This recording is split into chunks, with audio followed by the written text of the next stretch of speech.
Bonjour à tous. J'avoue que c'est un réel plaisir donc d'être là ce matin pour avoir ces moments d'échange avec vous, partager la chaleur humaine donc, de nos frères, sœurs, papa et maman donc, de la région du plateau central. Mais je souhaiterais qu'on puisse rendre un hommage vibrant à ceux-là qui se battent au front, qui nous permettent, nous, de nous retrouver ici, d'échanger et de voir les perspectives pour notre patrie. Et je voudrais qu'on observe une minute de silence pour la mémoire de ceux qui ont laissé leur vie dans cette bataille.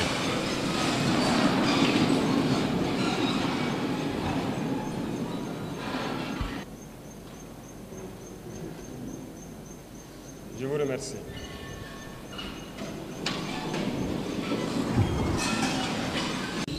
Ça fait bientôt 10 ans que nous sommes dans cette situation de guerre et je pense que vous suivez l'évolution au fur et à mesure.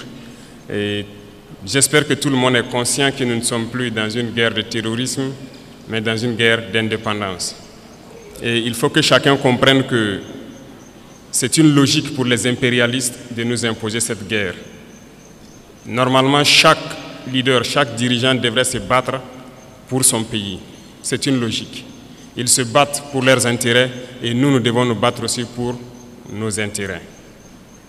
Si nous arrivons à nous développer, à prospérer, ce qui veut dire que là-bas, ils ne pourront pas se développer.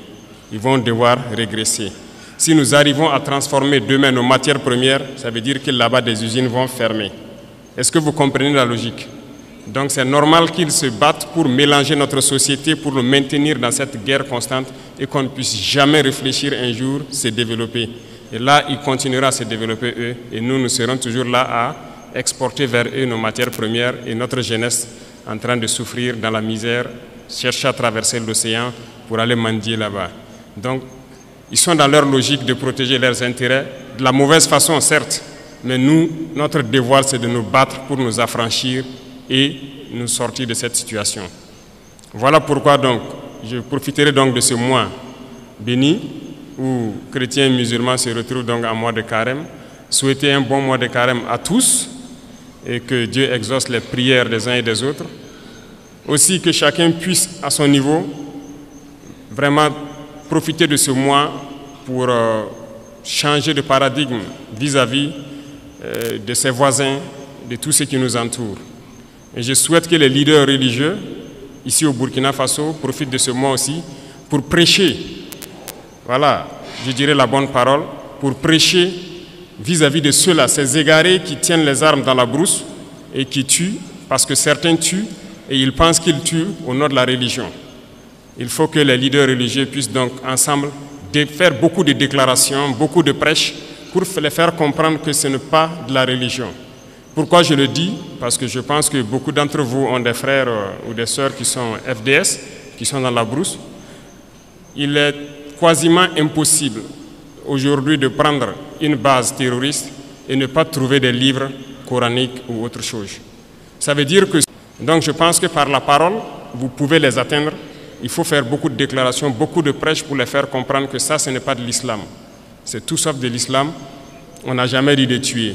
Et nous irons plus loin même. Nous allons demander bientôt donc aux leaders de l'islam, donc du monde entier aussi, de nous joindre dans ce combat-là, avoir des déclarations claires, franches, pour inviter tous ceux qui sont là à tuer au nom de l'islam, que ce n'est pas de l'islam. Normalement, c'est une religion de paix, de solidarité, voilà, d'entraide. Il n'y a pas de raison que quelqu'un tue au nom de l'islam et qu'on ne puisse pas le dire qu'il est sur le mauvais chemin. Plusieurs opérations sont en cours. Nous sommes en phase de consolidation et nous poursuivons nos manœuvres jusqu'à nos frontières. Dans quelques jours, vous serez bien sûr au courant de tout ce qui a pu être récupéré et nous allons nous implanter dans ces zones pour toujours. Nous n'allons pas reculer, nous allons récupérer la totalité de notre territoire. Et cela va se passer de façon progressive. Il y a peut-être des régions qui sont aujourd'hui, qui semblent ne pas voir certains actes, mais la guerre, c'est de manière évolutive.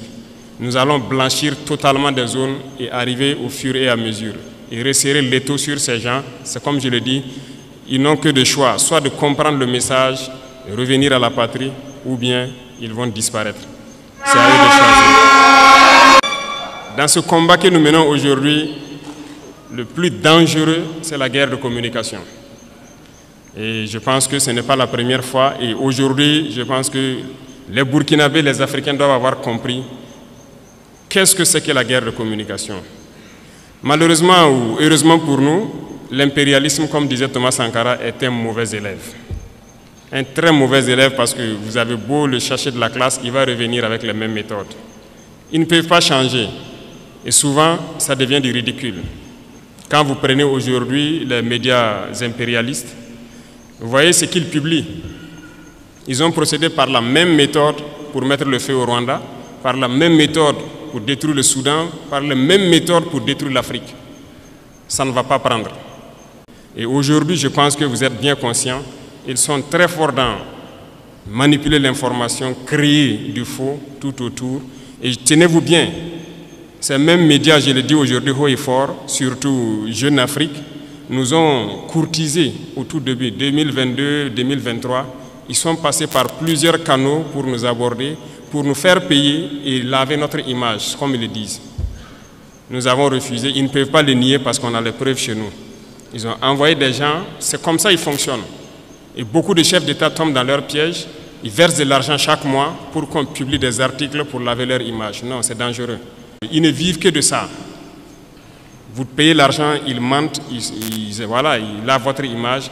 Vous refusez, ils mentent pour détruire votre image. Mais toute l'Afrique doit être mise au courant. Et si l'Africain veut évoluer, c'est d'arrêter d'écouter ces médias mensongers. Parce que tant que vous serez là à écouter une mauvaise information, ça finit par devenir une réalité. Et c'est très dangereux pour nous. La désinformation bat son plein. À notre niveau, on vit ça tous les jours. Et je dis chaque fois aux gens de faire très attention. Tout ça pour diviser pour mieux régner. Donc, il faut que tout un chacun à son niveau puisse, en tout cas, percevoir les manœuvres de l'impérialisme, pouvoir conseiller l'autre et qu'ensemble, nous restons unis pour construire notre pays. Nous, notre mission, c'est cela. Et nous allons construire le Burkina Faso. Le Burkina Faso sera ce qu'ils n'ont jamais rêvé de voir. L'Afrique doit se réveiller, l'Afrique doit quitter ces situations de conflit. On nous a assez manipulés, on nous a assez mis en conflit les uns contre les autres pour nous piller. Aujourd'hui, au Burkina Faso, ils ont une certitude. Le terrorisme, c'est presque fini.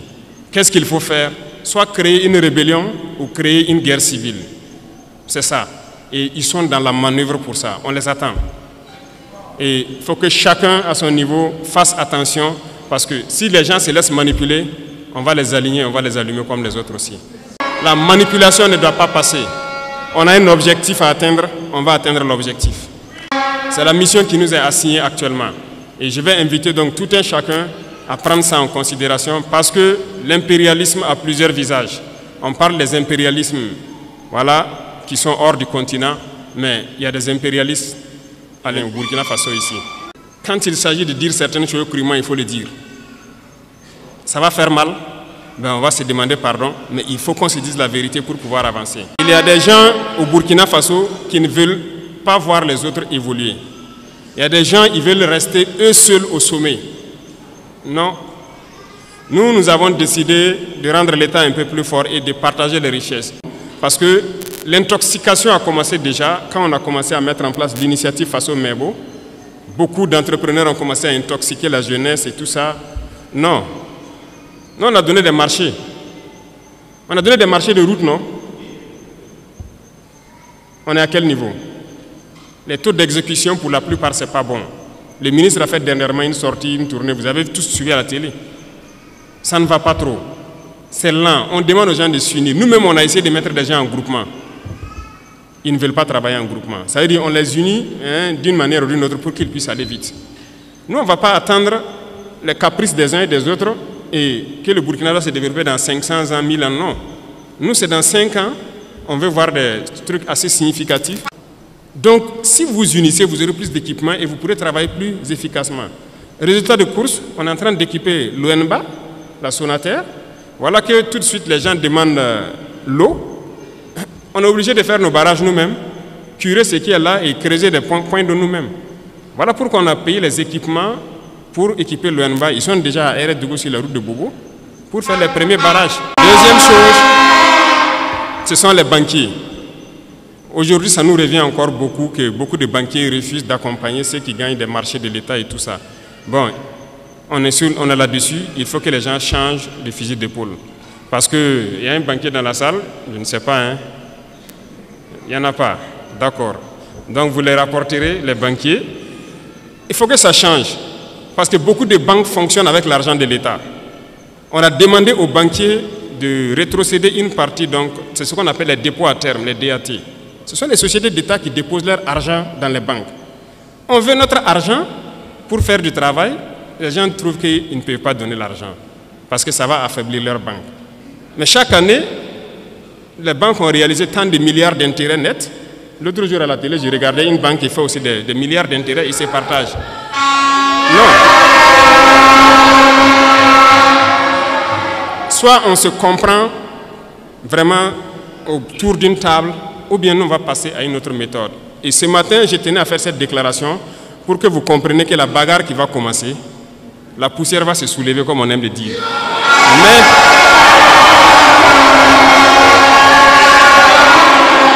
il faut que vous-même vous fassiez attention, parce que ce sont les mêmes qui vont passer derrière pour intoxiquer, pour créer des mensonges et amener les gens à se détourner de l'essentiel. Il y en a déjà qui essaient, on voit beaucoup de gens qui font des vidéos pour laver les images de certains et tout ça. Faites attention. Et il y a beaucoup de petites entreprises qui ferment parce qu'ils n'arrivent pas à payer les salaires des employés et tout ça. Ils ont des factures déposées au trésor, on n'arrive pas à payer. Mais c'est ça, on dit de donner une partie de notre argent en banque. On va payer ces entreprises pour qu'ils puissent fonctionner. Et les gens sont en train de réfléchir avec l'argent. Vous pensez qu'on peut laisser ça comme ça? La dette intérieure là, on va payer ça. Cette fin du mois là, l'argent là va rentrer. On a demandé juste un pourcentage. Ce n'est même pas tout l'argent qu'on veut retirer. C'est un pourcentage qu'on a demandé pour le faire. Et ça réfléchit beaucoup. Certaines banques ont répondu, félicitations à eux, mais la plupart des banques n'ont pas transféré l'argent jusqu'à aujourd'hui. C'est un message que je tenais à les lancer. On a donné fin mars, c'est fin mars. Si fin mars, les 25% ne sont pas là, on va passer à autre chose. Vous êtes prévenus et que la manipulation ne doit pas continuer. Parce que ce sont généralement ceux qui sont victimes de ça, ce sont les couches les plus pauvres en fait, du pays. Il est employé dans une petite entreprise, il a peut-être son 50 000, son 100 000 par mois. Son patron a déposé des factures au trésor, il n'arrive pas à avoir l'argent. Lui, il va perdre son emploi, toute sa famille souffre, pendant que d'autres sont en train de faire des milliards d'intérêts par mois ou par an. Non, ça ne va pas marcher. Donc, il faut se préparer. C'est un autre front qui s'ouvre. Il y aura toutes les manipulations possibles, mais restez serein, il faut qu'on avance. Ceux qui veulent importer quelque chose au Burkina, allez-y au ministère, ils vont vous donner les papiers. Il n'y a pas de deal. Si vous partez là-bas et que quelqu'un dit de payer quoi que ce soit, venez à la présidence même vous plaindre. Il y a un bureau là-bas pour ça. Et on va voir celui qui a demandé l'argent là. Donc, il n'y a pas de deal encore pour avoir une autorisation spéciale d'importer. C'est limpide, c'est clair. Il faut le faire. Ceux-là aussi qui importent, qui viennent cacher aussi dans les magasins pour qu'il y ait l'inflation, je vous en prie, dénichez-les et dites-les d'arrêter. On ne paye pas venir cacher, attendre qu'il y a le manque pour sortir et puis mettre des prix assez élevés. Ils n'ont qu'à arrêter ça. Je pense que le ministère a lancé pour dénicher les magasins que les gens ont construits dans les non-lotis là, pour stocker. Ah, si on prend là, on va vendre gratuitement et verser au trésor. C'est ce que j'ai donné comme instruction. Donc, déclarer les magasins et on va avancer. Donc, je compte sur vous, messieurs les opérateurs économiques, pour que, au sein de vous, que vous vous conseillez et que ce genre de situation-là n'arrive pas. Les gens retiennent. Ils attendent qu'il y ait le besoin et maintenant ils sortent, ils mettent un prix pour avoir... Ça, c'est même pas bon. C'est pas bon. Je ne pense pas que c'est une fortune que Dieu va bénir. Il faut qu'on fabrique beaucoup de choses sur place. Moi, je suis persuadé que ce soit tricycle électrique ou motorisé, on peut fabriquer. Donc, on veut donner de l'espace à nos jeunes talents pour s'exprimer. En fait, on est en train de vouloir construire un grand centre où on va faire passer des gens et les accompagner pour s'installer. Et ce sont des gens qui vont voir tout ce que nous consommons au quotidien. Qu'est-ce qu'on peut fabriquer au Burkina? Et je sais qu'il y en a des talents un peu partout au Burkina. L'application sera lancée dans peu de temps pour que les jeunes talents s'inscrivent. Dans ce centre-là, on mettra tout en œuvre pour avoir toute la machinerie nécessaire et encadrer les jeunes. Là, s'ils finissent, ils sortent, ils peuvent créer quelque chose. S'il plaît à Dieu, on va mettre une unité de cuir dans la zone de Kaya pour transformer beaucoup de choses sur place nous-mêmes et créer tout ce que nous avons besoin.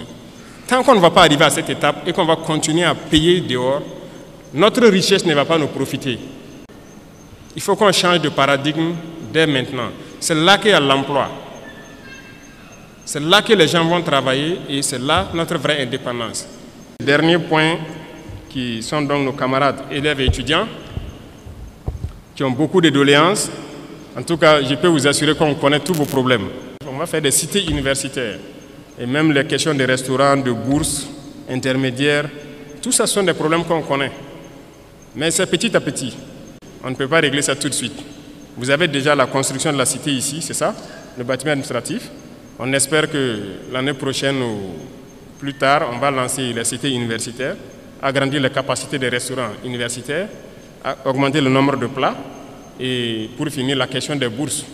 Parce que nous travaillons à maîtriser actuellement les dépenses militaires pour pouvoir injecter dans notre éducation. Parce que l'éducation, c'est la clé. Donc, on ne vous a pas oublié tous ces problèmes cités. Je parlais donc même des laboratoires au ministre. Je dis de trouver un standard, un certain nombre d'équipements minimum et on va construire des laboratoires dignes de ce nom dans nos universités. Parce que des gens vont venir faire une filière scientifique, aller sortir, même microscope, il n'a pas pu regarder une cellule végétale au microscope. Ce n'est pas possible. Oui, nous tous on a fait les séries scientifiques. Pour avoir accès au petit laboratoire, vous rentrez s'il n'y a que 7 ou 8 microscopes. Peut-être même tout ne fonctionne pas. Tout le monde ne peut pas avoir accès. C'est la réalité, c'est toujours ça. Donc, il est là-dessus. On veut créer des laboratoires types dans beaucoup de nos universités. Vous ne pouvez pas venir et ne pas pouvoir avoir accès à un certain minimum d'équipements scientifiques de laboratoire pour faire vos tests et vous familiariser. C'est dans ça qu'on peut créer. Si on n'a pas développé ce volet laboratoire, on a des théoriciens qu'on crée. J'étais surpris même d'apprendre que même au niveau de nos chercheurs, il n'y a pas de microscope électronique à balayage au Burkina. Depuis que le Burkina existe, il n'y a pas ça. Et j'ai demandé au ministre, j'ai dit, mais comment vous faites donc la recherche? On est obligé d'aller à l'extérieur, louer des laboratoires, payer de l'argent pour faire. Pendant que le microscope électronique à balayage, je ne pense pas que ça coûte le milliard. Et comment on ne peut pas le faire? Actuellement, on est en train de payer ça pour installer au Burkina, pour qu'on puisse faire tout sur place ici. Donc, j'espère que d'ici là, tout ça sera opérationnel et que ça puisse profiter donc, aux étudiants même, aux chercheurs, aux scientifiques, pour pouvoir avancer dans leurs recherches. C'est ça l'informatique et tout ce qui s'ensuit. Donc, on va voir tout ce qui est possible. Le ministère même avait déjà lancé pour acquérir un certain nombre d'ordinateurs pour que les étudiants puissent avoir les salles de façon bien équipée. Et c'est fait avec le Burkinabé, c'est ça? Il y a une unité burkinabé qui fabrique des ordinateurs. Donc, on a fait une convention la dernière fois pour pouvoir payer beaucoup d'équipements avec lui et équiper nos centres universitaires. Et vous aurez donc accès normalement à ces salles-là pour que vous puissiez faire vos recherches. Et l'Internet, je pense que ça, c'est en train de s'améliorer dans beaucoup d'universités. L'Internet est là maintenant pour les recherches. On peut aller vite et très bien dans la guerre et dans le développement.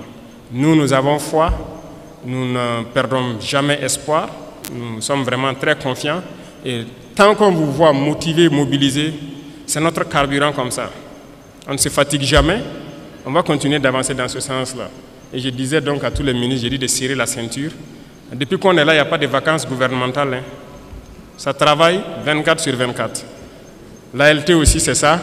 Il n'y a pas de vacances pour que des députés aillent se coucher au village. Il faut travailler 24 sur 24, 12 mois sur 12. Donc on est dans ce rythme. Tant que les soldats au front n'ont pas de repos, il n'y a pas de raison que derrière on ait du repos. Et j'invite donc toute l'administration à se mettre au pas ainsi pour accompagner donc, les forces vives dans tout ce qu'ils font. Et donc je pense que petit à petit il y a de la progression, on voit beaucoup de changements de comportement. Il faut qu'on arrive à totalement changer la donne. Le Burkina Faso est une référence et nous devons maintenir le flambeau très haut.